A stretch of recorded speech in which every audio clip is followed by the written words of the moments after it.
We're Vikings. It's an occupational hazard.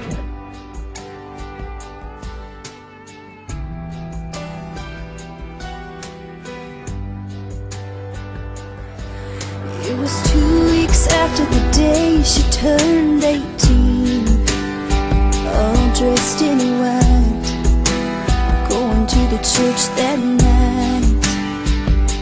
The preacher man said, let us bow our heads and pray. Lord, please lift his soul and heal this hurt.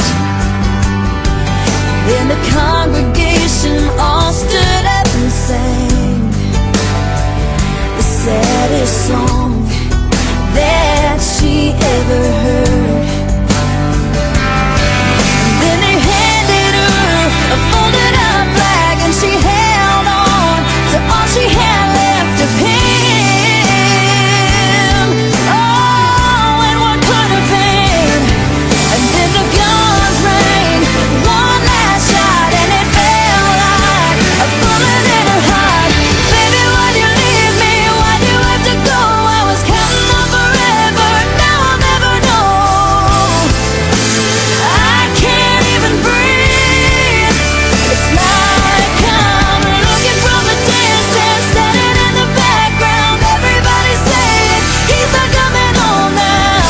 This can't be happening to me. This is just a dream.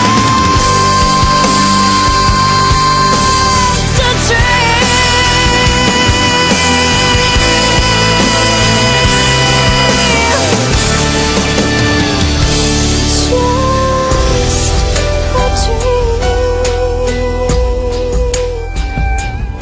He's alive!